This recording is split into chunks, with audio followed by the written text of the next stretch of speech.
up, kidfolk? It's RJ Young, and I have just hit the live show button, like for real. Welcome to the show. We're going to do a little afternoon recap, early morning recap. Depends on where you are, right? It's like, what, 2 o'clock, 2:30 where I am. That means it's like 12:30 on the West Coast, and it's like 3:30 on the East Coast, which means the East Coast, y'all getting ready to, go into what we think of as a really good Notre Dame-Boston College game. But I want to start with Indiana is for real.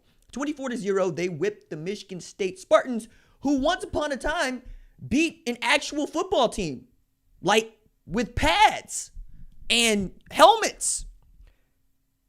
And also Michigan.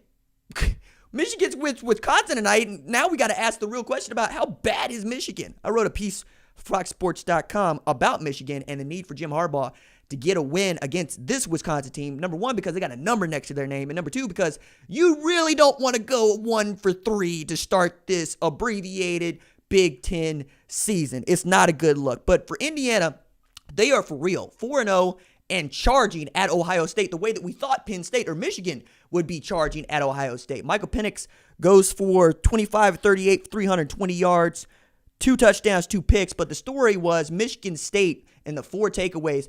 2 interceptions of Rocky Lombardi by Tom Allen's crew in the first 20 minutes of the game, and they kicked the number 1 quarterback off the field. And we got to see a little kid out there doing some moving and shaking.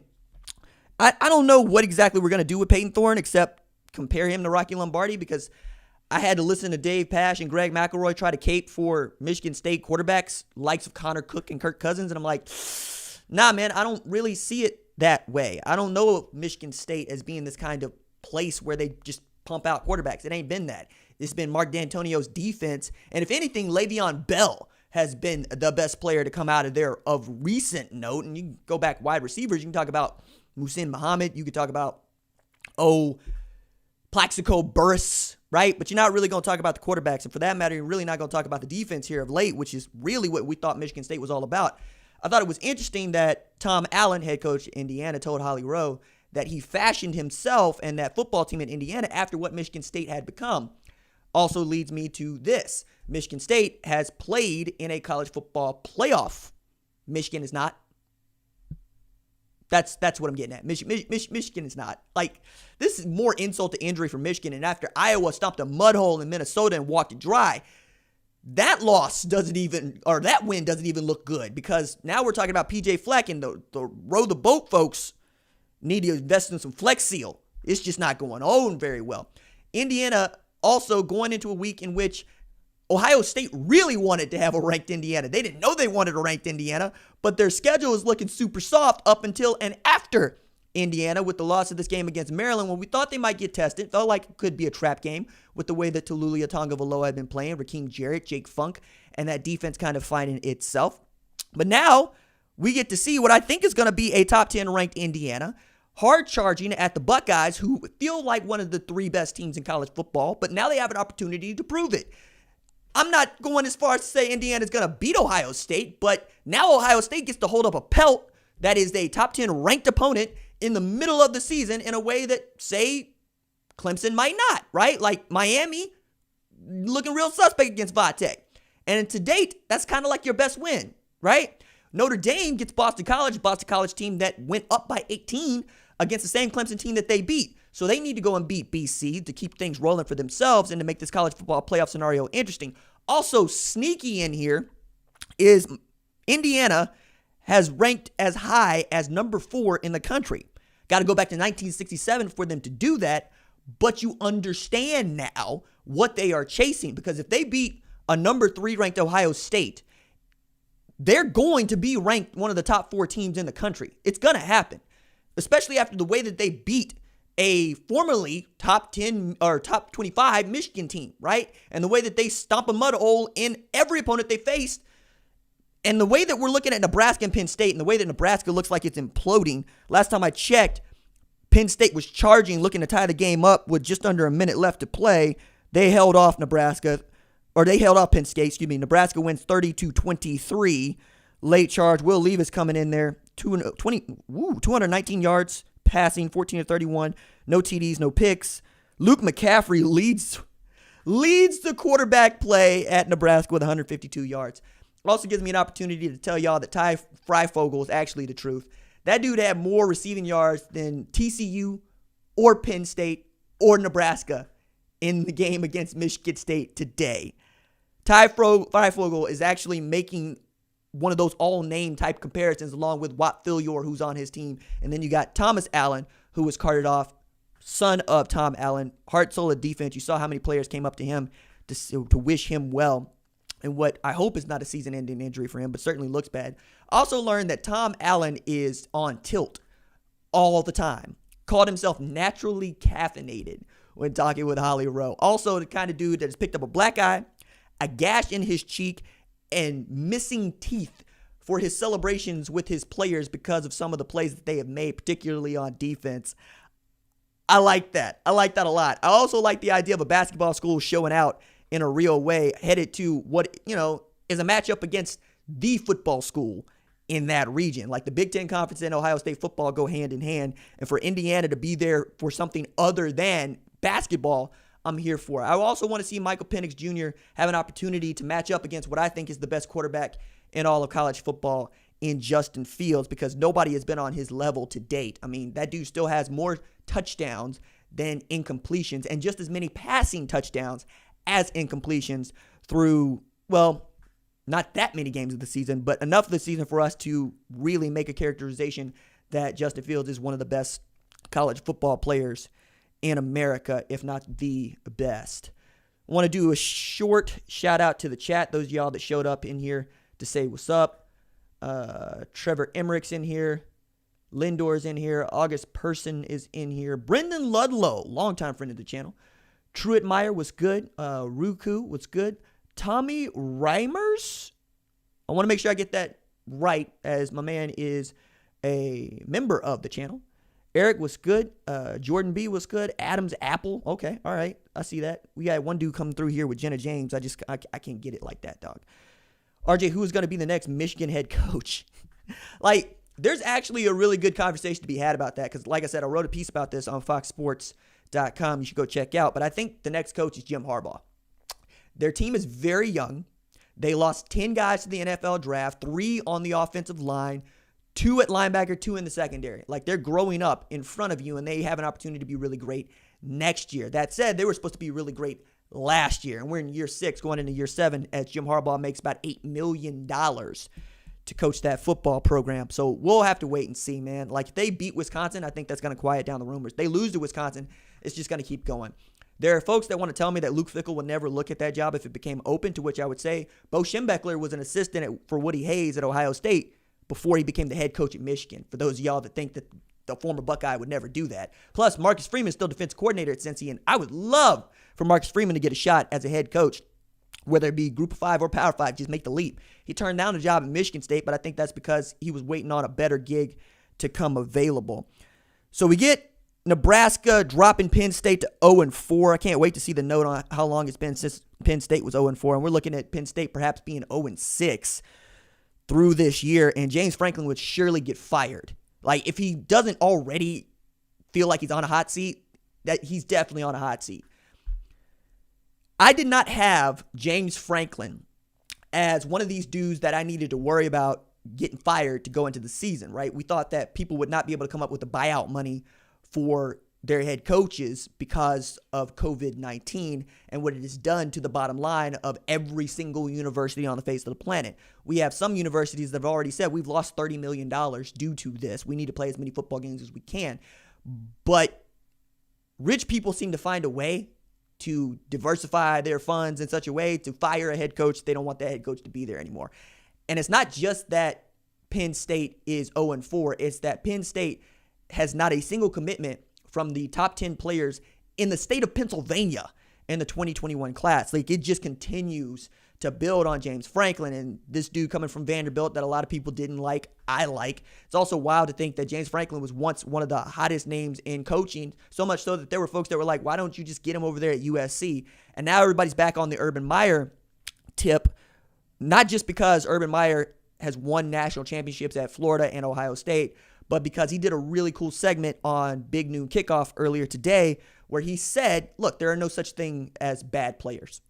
And not at these levels, right? Specifically at the NFL level and at the Power 5 level. There's bad coaching. There's certainly bad coaching, but there aren't bad players. You don't get to the NFL by being bad, right?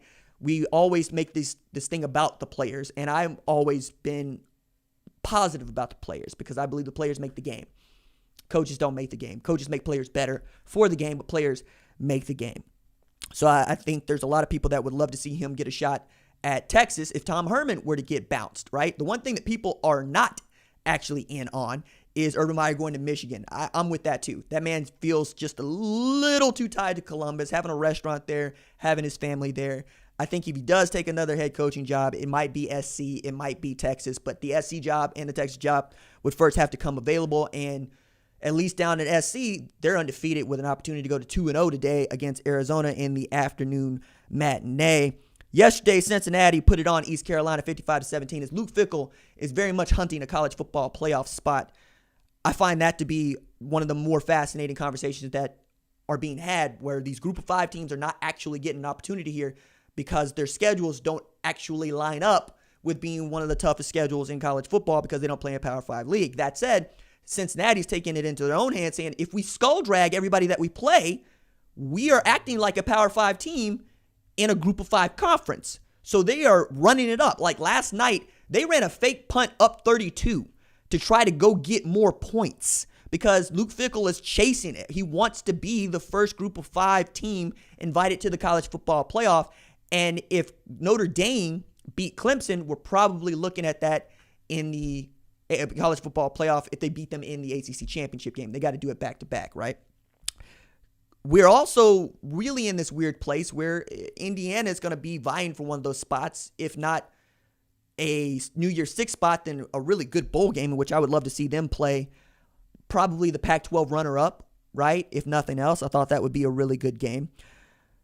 Iowa is 2-2, so maybe we'll figure out something about them in the Big Ten West, especially if Wisconsin isn't able to play enough games to qualify for the Big Ten championship. We're also looking at West Virginia, who's 5-3 and drops TCU to 3-4. They get a win 24-6.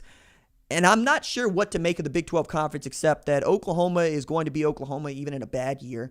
And the rest of the conference is just going to follow Oklahoma's suit. Like this wasn't a year for the Big 12 to actually try to remake its image into something else entirely. And they haven't, right? This was a chance for everybody to take advantage of Oklahoma losing 2 games before the Red River rivalry and really take this thing by the horns if you are not a Longhorn or by the saddle if you are. I'm not sure. I do say this, though. Like, if Texas was going to win it, this was the year to win it, right? That's what we were thinking. Baylor, not so much, right? New head coach. West Virginia, maybe. They're about where I thought they would be. They're like an 8-5, 9-4 football team, depending on how things broke for them. Maybe 9-3, maybe. But they can't drop games to Texas Tech. Like, Texas Tech is bad. That's a game that you got to win now if you're Neil Brown. I'm also looking up and down to see what other games I'm really interested in, except to say Liberty beats Western Carolina and moved to 8-0, right? 58-14. So they're going to be there. I think the holy war between them and BYU in a bowl game would be fun. And one of those teams, if they're undefeated, gets to claim a national championship at the end, but I'm not going to let them into the playoff. Their schedules are too bad. Vanderbilt drops to 0-6. Kentucky goes 38-35. Moves to 3-4. Kentucky and Texas Christian feel like they're on the same playing field. That would be a fun matchup. Miami pulls it out against Va-Tech 25-24. Moving to 7-1 puts them right back in the hunt for that ACC spot if Clemson were to catch another L. Don't think that they will, but it's nice to know that if you're De'Aaron King in Miami, your only loss is to a team that is supposed to play in the college football playoff. Looking at Coastal Carolina, what'd y'all do today? Oh, they got their game postponed against Troy. So I guess I was looking at Marshall and Middle Tennessee, 42-14. So Marshall moves to 6-0. They're going to move up in the rankings. They beat Middle Tennessee 42-14. Let's see.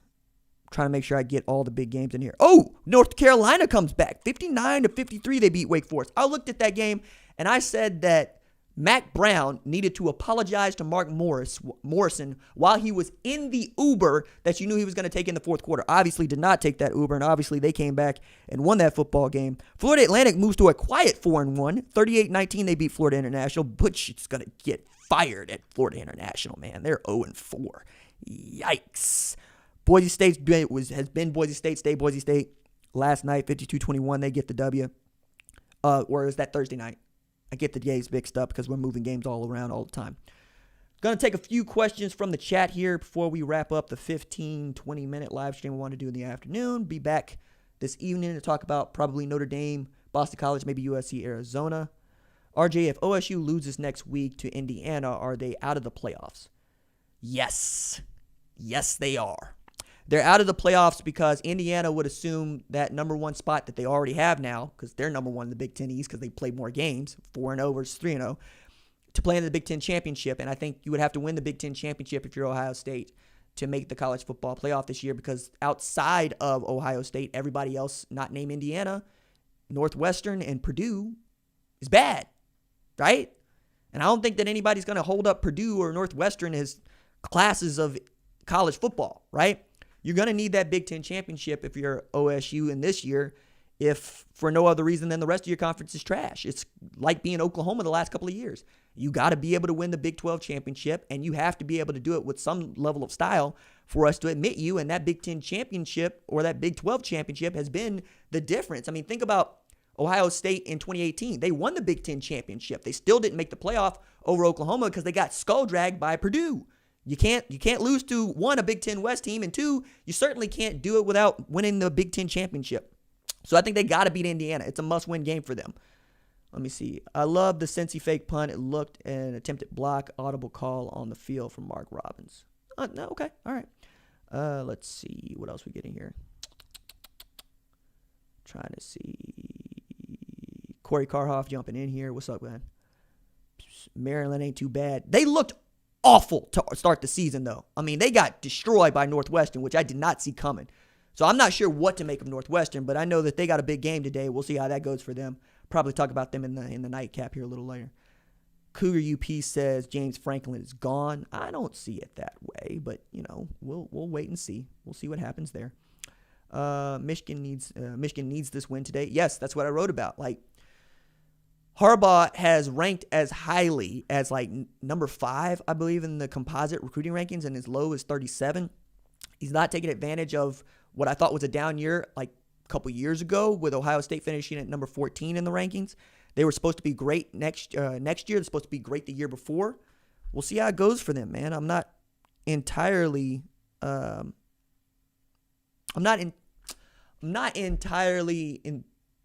enthusiastic about firing Jim Harbaugh. I am here to make Jim Harbaugh jokes, by all means. The duckbill hat, the shirts and skins game, the climbing the tree to recruit a player, the click-clacking on Isaiah Wilson's mama's hardwood floor with his cleats because he thought that having Jordan brand cleats on would somehow impress them. Not if you're scraping up our hardwood floors, dog. I'm here for that. But I also think that Jim Harbaugh's a good football coach. I did find this to be interesting, though. Jim Harbaugh has not won a conference championship in college since he was the head coach at San Diego in the Pioneer League in 2006. They don't even award athletic scholarships in that conference. And it's FCS for those of you that don't know. They're really good, and they've been really good for a very long time. They lord over that conference, but it's still not a great conference. San Diego gets the automatic qualifier to the FCS playoff, and they don't do much after that. And then you have to look at what he did at Stanford. He was good, didn't win a Pac-12 championship, right? David Shaw did that. And then there's his stint in the NFL where he felt like he was coaching his best football with the San Francisco 49ers, leading Colin Kaepernick and them to the Super Bowl in 2012. And that's been the pinnacle. That's also been the last time that he won a conference championship of any kind, right? That's what you were brought to Michigan to do. You were brought to bring it back to the heights that Lloyd Carr had it at, and to re-inspire this fan base the way that Coach Schembechler was inspiring so many. So this is a big game for him. He needs to beat Paul Chryst to really put all of this away. Probably got time for one more question. Who will lose first, Texas Agriculture and Mechanical, or Southern Methodist? Well, Southern Methodist already caught an L, dog. They caught an L to Cincinnati. I think that's a good place to stop it. If you like this channel, please subscribe to the channel. Please leave a review on the RJ Young Show podcast, wherever it is you get your podcast. Like the video. Helps people to discover the channel. You know what we do here. Mostly college football, but we do dabble in the sports. I'm actually putting together a little ditty about Queen's Gambit because I actually like chess and I like Walter Tevis.